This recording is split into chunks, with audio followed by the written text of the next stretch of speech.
da Rede Mundo Maior. Você acompanha a partir de agora o programa Ciência e Espiritualidade e hoje vamos falar sobre a transição planetária. Olá, estamos aqui para mais um programa Ciência e Espiritualidade aqui na sua TV Mundo Maior. Hoje nós vamos falar de um assunto bastante palpitante e recorrente, nós diríamos, sobre o fim do mundo, sobre a transição planetária. Quantas e quantas profecias já foram feitas e não se cumpriram? E nesse momento em que nós temos informações de várias áreas, de vários locais, de várias culturas, que dizem que nós estamos nos aproximando de um momento de transição planetária, e nós, espíritas, acreditamos que o nosso planeta está realmente passando de um planeta de expiação para um planeta de evolução. Mas o que será que nós podemos acreditar ou não acreditar? Negar, ignorar, eu acho que é errado, mas também supervalorizar e criar situações catastrofistas também. Eu sou sempre pelo caminho do meio. Então, o que será que a gente tem que fazer? Como será que a gente tem que pensar? Na minha opinião, uma avaliação criteriosa sobre todas as informações. Depois, avaliar um julgamento, fazer uma opinião, formar uma opinião a respeito desse assunto. E é por isso que hoje o Ciência e Espiritualidade traz o Cláudio Zanata, que é escritor, palestrante espírita e que tem estudado bastante o assunto para nos trazer algumas informações e para que nós possamos refletir sobre essas informações e tirar as nossas próprias conclusões. Profecias à parte, nós podemos notar que nosso planeta está em transformação. Muitas coisas têm acontecido, a geologia e a meteorologia têm mostrado isso. Mas o que será que é verdade? O que será que deve nos preocupar ou não? Vamos à entrevista.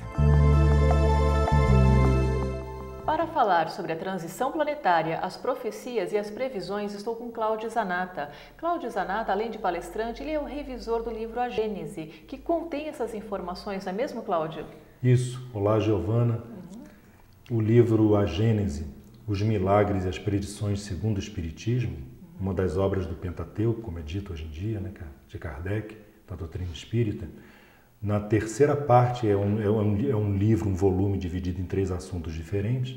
Na terceira parte, trata exatamente da questão das predições, que era um assunto que dizia de perto Allan Kardec, entender como era possível prever, antever acontecimentos que estavam muito além no futuro. Certo. O livro A Gênese foi escrito em 1868. Isso, a primeira edição saiu em 4 de janeiro de 1868. Certo. Um ano e pouco antes do desencarne de Allan Kardec. E já nessa época, então, havia uma preocupação com o que poderia acontecer, né? Como que seria essa transição, né? Como que eles colocam isso no livro? De uma forma alarmista, de uma forma mais tranquila? Não, muito ao contrário, Allan Kardec, que era, segundo Camille Flammarion, o bom senso encarnado, né? Ele tinha sempre o cuidado de não alarmar. Ele dizia que não haveria necessidade de uma transição violenta, brusca, inopinada, embora outros textos digam que sim, que a transição vai passar por comoções geológicas, o que vai implicar aí numa certa fase de turbulência do planeta. Né? Como se fosse um solo que já está esgotado, sendo preparado para um novo plantio, para uma nova semeadura. Sim, e muito se fala, né, desde 1999, né, que haveria uma grande transição em 2000. Aí depois, como em 2000 todo mundo esperava o dito fim do mundo e nada aconteceu, não. Os maias que já viram isso e será em 2012. Afinal, existe uma data ou não? Não. Aí eu digo assim, olhando para a câmera, absolutamente não existe data alguma. Inclusive o próprio Cristo deixou muito claro isso. Ele disse que nem ele e nem os anjos saberiam dizer quando seria essa data, apenas o Pai. Ou seja, ele deixou claro que ele mesmo não tinha um controle sobre esse processo, que ele não poderia dizer em que data isso ocorreria. É uma forma sensata, né? Até para não causar espanto e temor nas pessoas, né?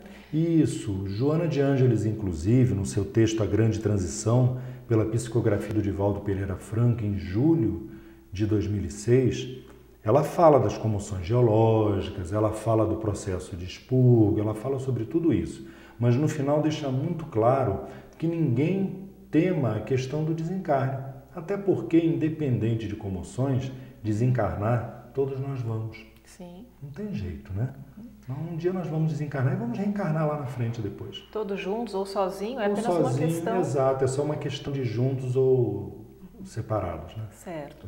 Bom, existem, como você mesmo colocou, existe na Gênese uma parte que fala sobre as profecias. Sobre as predições. As predições, né? Isso também aparece na Bíblia, né? O que a gente pode, desse estudo, né, dessas profecias, das predições, o que a gente pode inferir daí?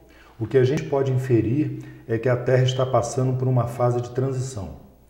O planeta Terra está passando por uma fase de transição. E isso não ocorre só com a comunidade, digamos assim, espiritualista.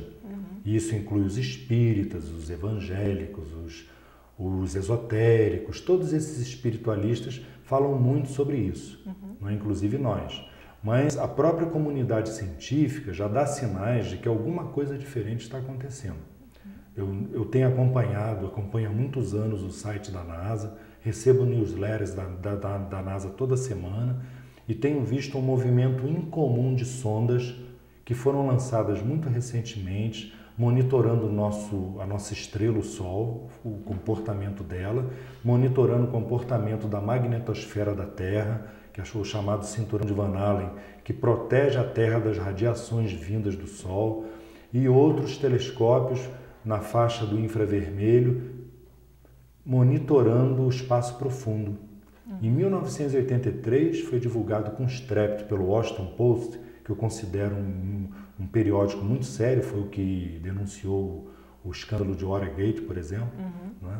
Eles, em 1983, noticiaram que a NASA, o satélite IRAS, havia descoberto um astro na órbita do Sol muito distante, que teria algumas vezes o tamanho de Júpiter. Essa notícia foi imediatamente abafada, o satélite foi colocado fora de serviço, entre aspas, não é? E acreditamos que ele passou a monitorar esse astro a partir de então até o esgotamento do seu combustível nos anos 90. Certo. Já no início do século XXI, a NASA montou um baita de um telescópio no Polo Sul, no meio do nada, na estação Amundsen. Está lá o South Pole Telescope, telescópio do Polo Sul, voltado para o Equador, para o Polo Sul Celeste, que é de onde se supõe que virá o chamado astro intruso, né? Certo. Para falar um pouquinho mais sobre o astro intruso, a gente vai deixar para o nosso próximo bloco. Isso, exato. Voltamos já já.